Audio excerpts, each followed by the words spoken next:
Они вышли в эпоху правления Monster High. Они должны были уничтожить конкурентов своими дерзкими образами. Но почему, казалось бы, интересная история попала на пыльные полки компании MJ? Всем привет, с вами JP Land, и сегодня мы с вами поговорим о истории бренда кукол Bratzilla's.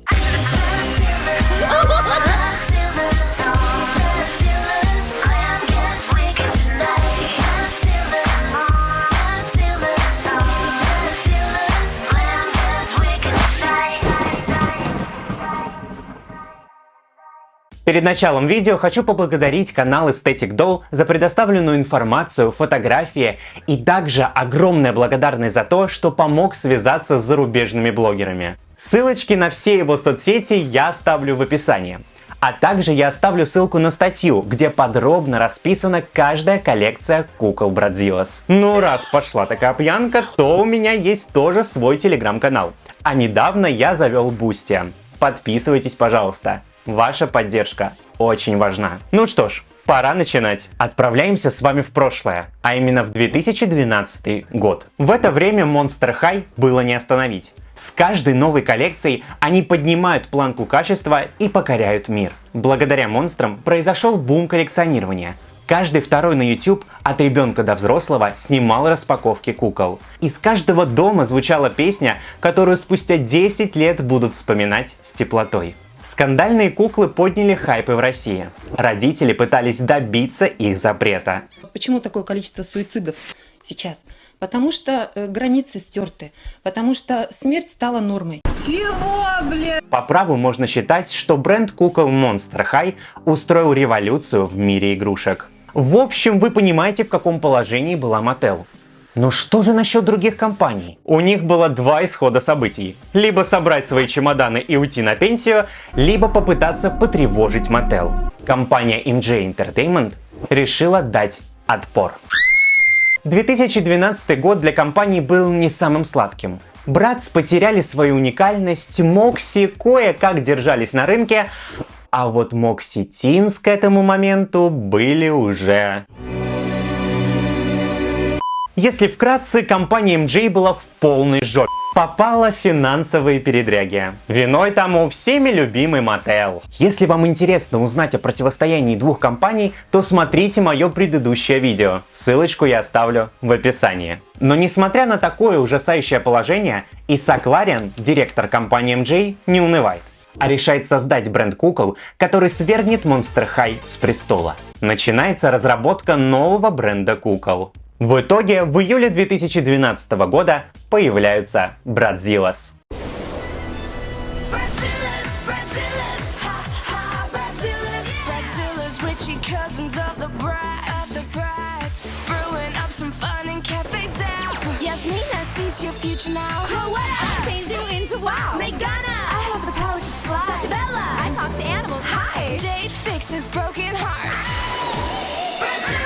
Вместе с куклами стартовал и сериал, который рассказывал о жизни ведьмочек вне кукольной индустрии. Было выпущено 11 эпизодов мультисериала Bratzilla's. В русском дубляже можно услышать голоса Мика и Риськи, популярных в то время долл-блогеров. В самом первом эпизоде нам показали, с чего началась вся эта головокружительная история. Кузинам Bratz выпала уникальная возможность учиться в Академии ведьм Bratzilla's. Приехав на дорогих машинах, девчонки собрались в огромном по размеру поместье, где сразу же сдружились. Вскоре из окна к ним прилетает Анна Винтур. Ну простите, директор академии уж очень похож на нее. После разговора с директрисой девчонки надевают накидки и происходит превращение. Вкратце, благодаря магии Братца Кадабры, каждая из героинь получает свою способность. Я нашел очень интересное совпадение. Посмотрите на директора школы Rainbow High и на директрису Bratzilla's. Согласитесь, чем-то они похожи. Может, два бренда существуют в одной вселенной?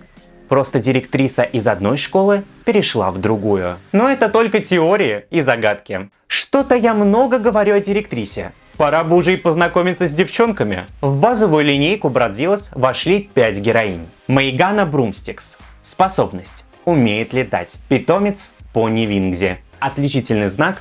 Тату на руке в виде крыльев. Клоэтта Спилетта. Способность. Превращать объекты в то, что она захочет. Питомец – котопес Бартоломео. Отличительный знак – тату на ключице в виде луны и звезд. Ясмина Клэрвоя. Способность – умеет предсказывать будущее. Питомец – циклоп Винкерс. Отличительный знак – тату в виде глаз на руке. Джейд Джадор. Способность – лечит разбитые сердца. Питомец – монстрик Кисфул. Отличительный знак – тату на руке в виде сердечка со стрелой. Сашабелла Павс. Способность – умеет понимать язык животных. Питомец – монстрик Флаффинскраб. Отличительный знак – тату на ноге в виде мордочки кошки. Когда новые куклы вышли в продажу, их раскритиковали. Причина хейта – качество. Несмотря на вставные глаза и шарнирное тело, у кукол были отвратительного качества аутфиты и волосы. Да что тут говорить, многие коллекционеры вообще советуют не трогать волосы кукол Брадзиллас, потому что они очень сильно путаются. Да и даже тело оставляло желать лучшего. Пластик тонковат, шарниры не держат позы. Масло в огонь еще и подливал промо-роли кукол. На нем девчонки из Магической Академии были качественными, детализированными. Через экран можно было понять, что это не просто куклы, а новый взрыв от MJ.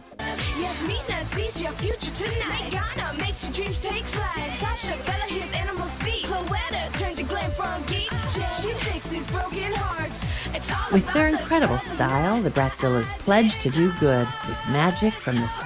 Но ожидания не оправдались. В итоге на прилавках магазинах люди видели их. Вы спросите, а почему же прототипы не совпадали с реальными куклами? Ответ лежит на ладони. В те года у MJ было тяжелое финансовое положение. Сотрудники компании хотели сделать конфетку, но пришлось экономить, так как бюджет был ограниченным. Вообще, после появления бренда на рынке, сравнение с Monster High было неизбежным. Куклы со сверхъестественным уклоном, каждый имеет своего питомца и краткую биографию. Ну да, что-то напоминает. Но в защиту хочу сказать, что MJ очень аккуратно взяла идею Mattel, превратив ее в академию, где учатся не монстры, а ведьмы. В то время как у Monster High ведьма Каста Фирс появилась только в 2014 году. Ну как бы я ни защищал бренд, в те годы их постоянно полоскали насчет Monster High, отчего название Bradзиллас сменилось на лого House of Witches. Помимо питомца, с куклами шли и подставки.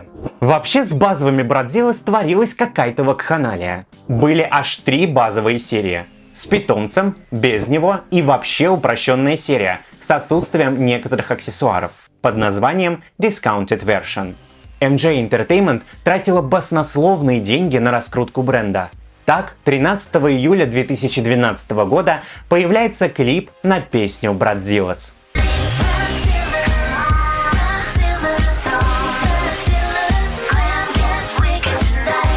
Помимо английской версии, существовал перевод на русский язык. Но признаюсь вам честно, английская версия мне нравится намного больше.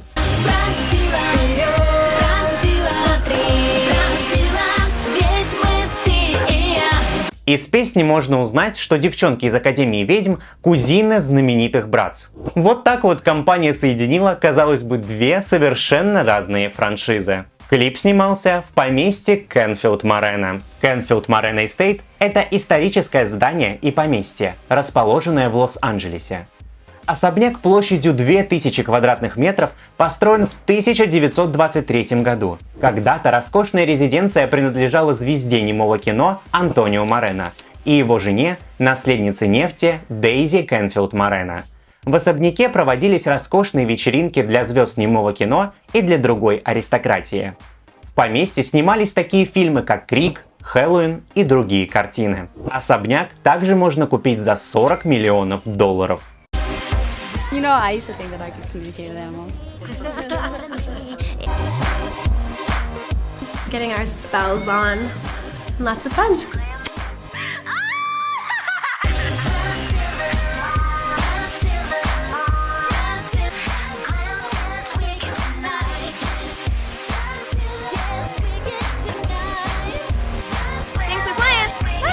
Теперь вы понимаете, насколько дорогой была аренда здания для съемки клипа Bradзиллас. MJ Entertainment, делая такие траты, очень сильно рисковала. Но Bratzilla's должны были стать основным конкурентом Monster High. Вообще можно похлопать компании за музыку в своих брендах. Даже сейчас ее не стыдно включить на даче. Помимо клипа и мультисериала существовал сайт Bratzilla's, где пользователи могли узнать биографию героинь, поиграть во флеш-игры и посмотреть рекламу. Помимо сайта было выпущено огромное количество мерча по бренду. Также в дополнение к куклам выходит голова для причесок, кафе, магический планшет и хрустальный шар. Несмотря на такую рекламную кампанию, куклы получали только критику со стороны людей. План компании MJ терпел поражение. Светлый луч в этот темный мир направили появившиеся фанаты, которые рьяно защищали бренд и ждали новые коллекции. Было принято решение продолжать выпускать Bratzilla's. Наступает 2013 год. Он становится пиком популярности Monster High. Mattel прыгает от счастья, ведь именно они лидеры на рынке. Идет запуск бренда Ever After High, который будет менее популярен, чем монстры, но еще больше загонит MJ в тупик. MJ Entertainment понимает, что Bratzilla's, Novi Stars не дают головокружительного результата. Компания принимает решение перезапустить Bratz. Но это уже совсем другая история. Вернемся к ведьмам. Я сам до сих пор не понял, в каком хронологическом порядке выходили коллекции Bratzilla's. Так что давайте словим вайб бренда, представим, что мы ведьмы, которые все перепутали. Не, ну надо как-то оправдать себя.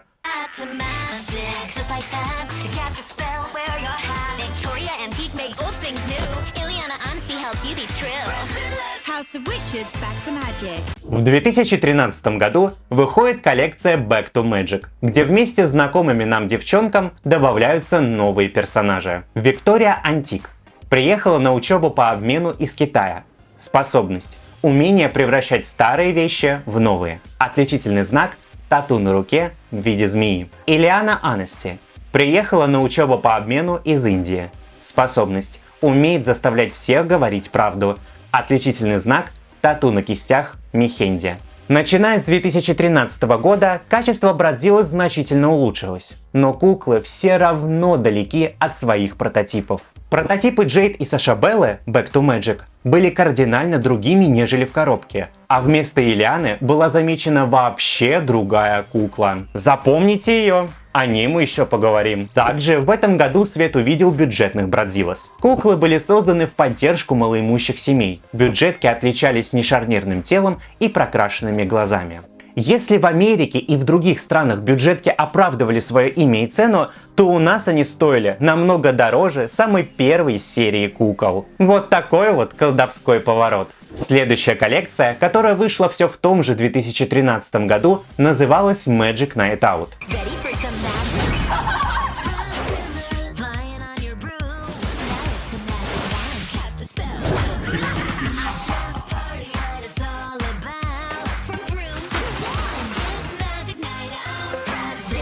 Данная коллекция показала прогресс в линейке бренда, ведь теперь каждая кукла этой серии имела механизм, который позволял ей двигать руками при поворачивании талии в разные стороны.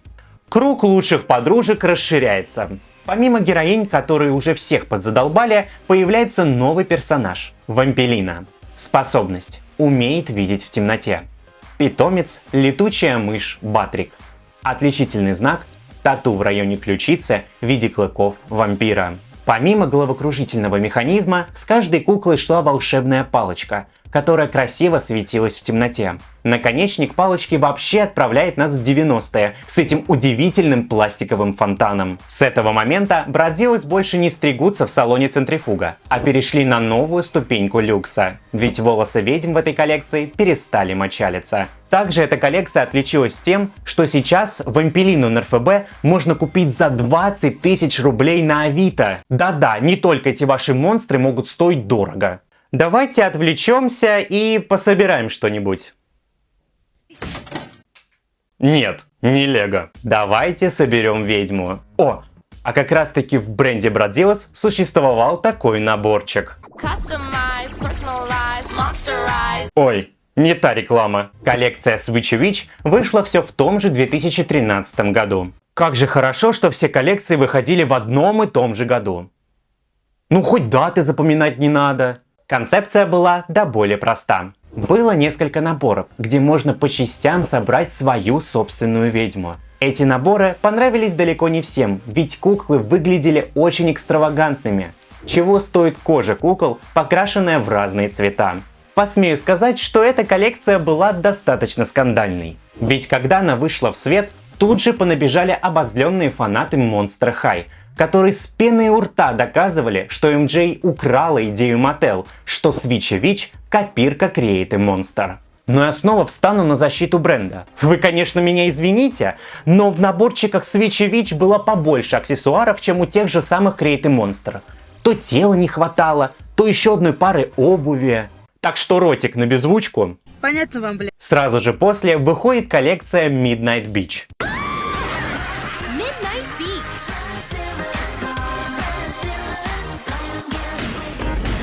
Beach party, come on, let's go. Midnight Beach. We don't tan, we glow. I'm Fiona Thins. I was told there was a party. Party on, good witches in style. Midnight Beach, where we glow so wild. В тела кукол был добавлен материал, который светился в темноте. И все бы хорошо, но есть одно но. Действительно, куклы жутко светились в темноте. Но это уже вкусовщина. Вместе с этой коллекцией вышел последний веб-эпизод Bratzilla's, в котором появился новый персонаж. Фиона Финс. Способность. Умеет управлять погодой. Питомец – морской конек Риппл. Отличительный знак – тату на руке в виде хвоста русалки. Коллекций выходило много, собирали они достаточно мало, компания MJ не могла догнать своего конкурента. Надежды на жизнь бренда оставляли только фанаты, которые выпускали фан-работы в игре Sims 2. Темная туча еще больше сгущается вокруг бренда. Компания MJ Entertainment начинает разрабатывать план по своему спасению, в котором Bratzilla's не примут участие. Что-то я забежал вперед и забыл кого-то упомянуть. Ах да! Witchy princesses, magic art, light up birds, glow in the dark. Witchy princesses are playing, glowing birds, light the way. Коллекция Witchy Princess, или же Забытые принцессы, вышла в 2013 году. К этой серии было добавлено отдельное описание. Благодаря Сашабелле забытые принцессы вообще были найдены, ведь именно она услышала грустное пение 3 золотых птиц. Из рассказа она узнала, что животные потеряли своих хозяек. Ими были 3 принцессы, одни из первых учениц Академии. Завистники заколдовали их, и девушки исчезли. Исследуя Академию, ведьмочки обнаруживают спрятанные изображения забытых принцесс, о которых они читали на уроках истории. Подруги используют свою магию, чтобы освободить принцесс из рамок для фотографий и подружиться с ними. Давайте и мы с ними познакомимся. Каролина Паст. Способность. Видит прошлое. Сиерна Калмер. Способность. Успокаивает всех вокруг. Анжелика Саунд. Способность. Управляет звуком. Данная серия стала последней в бренде Bratzilla's. Да и сама коллекция будто намекала на то, что бренд идет по наклонной. Волосы оставляли желать лучшего, а денег настолько не хватало, что прототипы кукол были очень сильно упрощены для финальной продажи. Ближе к 2014 году компания MJ идет ва-банк и вовсю реализовывает свой план спасения. Вы спросите, а что ж это за план-то такой? А я сейчас вам все объясню. Bratz – главный кормилец MJ в нулевые. За эти года популярность бренда значительно упала. Фанаты недовольны новым перезапуском Bratz. Из-за маленького бюджета развивать такое количество брендов было просто невозможно. Чтобы хоть как-то заработать, MJ Entertainment делает ставку на Bratz и вкладывает не только все творческие силы, но и деньги в свой самый успешный бренд. Bratz готовится к ребуту, а Novi Stars и Bratzilla's уходят с этой гонки в отпуск.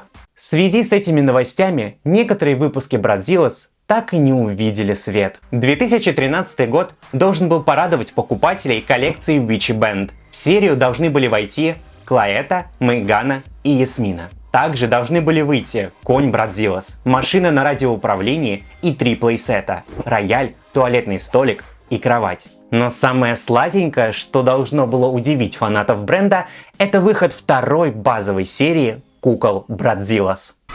So get ready to meet our new student bodies. Whoa!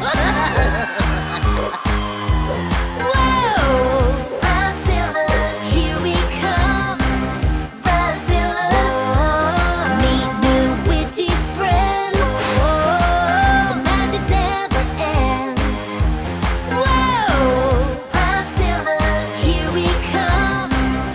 В линейку вошли Людвина Кравис, сила, смешивание зелий, увлечение, скалолазание, Луна Фортуна, сила, чтение мыслей, увлечение, карты Таро. Кукла очень сильно похожа на Мейгану Брумстикс. У нее даже такой же ведьминский знак на руке. Однако имя героини совсем другое. Кассандра фон Берт. Сила. Говорит на любом языке. Увлечение. Орнитология. Орнитология – это раздел зоологии позвоночных, изучающих птиц. Здесь нужно сделать небольшую поправку. Данная кукла уже выходила в коллекции Witchy Princess, только имя ее было изменено на Анжелика Саунд. Элоиза де Фрис. Способность замораживает вас на месте. Увлечение творить изо льда. Каринтия уникорния. Способность превращает вас в животное. Увлечение исследование животных. Кукла подозрительно похожа на Эсмину Клейрвоя из коллекции Magic Night Out. Абракадавр. Способность видеть сквозь людей. Увлечение изучение окаменелостей моды. Я же говорил вам запомнить эту куклу, ведь именно она была на промо-фотографии коллекции Back to Magic. Жалко, конечно, что их так и не выпустили. Наступает 2014 год. Трагический финал всей истории. Брадзиллас уходит в отпуск, а после компания объявляет остановку производства новых кукол. Ходят слухи, что куклы вернутся на рынок, но это остались только слухи. Начиная примерно с 2022 года, люди в нашей стране вспоминают о ведьмочках. Кукол ищут в различных магазинах и хотят купить. Люди начинают любить Брадзиллас. Ну а что же насчет других стран? Телеграм-канал Aesthetic Doll написал зарубежным блогерам. И вот что они нам ответили. Enigma Dolls. Коллекционер кукол из Англии. Ведет Нельзяграм и ТикТок. Каждый аккаунт в которых насчитывает тысячи подписчиков. Стал известен в кукольной среде благодаря своим рестайлам Брадзиллас, а также публикация одной из своих работ в официальном аккаунте Bratz. Вот что он нам ответил. Привет, я родом из Великобритании. Я покупаю Брадзиллас более 2,5 лет. И относительно недавно я увидел резкий рост цен и спроса. Но нет ничего сверхъестественного, кроме Вампелины и Фианы, продажи которых достигли $120. Однако это не способствует успеху, так как они выделяются в рестайлинге и используют картинки в Нельзяграме, как иные бренды MGA. Я безумно хотел бы, чтобы ведьмы вернулись на мировой рынок, но из-за низкого интереса это кажется немыслимым. Жизнь Брадзиллас наполнена невероятными колдовскими поворотами. Мало кто в 2012 году вообще понял концепцию данного бренда. Кукол не любили, старались и вовсе не замечать, обращая свое внимание на Monster High. Но спустя года произошло озарение, и люди разглядели настоящую красоту и уникальность Брадзиллас. Как жаль, что осмысление пришло слишком поздно. Если вам понравилось это видео, то подписывайтесь на мой канал и на телеграм-канал Aesthetic Doll, ставьте лайки и жмите на колокольчик, чтобы не пропустить мои новые видео. А с вами был я, JP Land, и увидимся в следующих видео. Пока!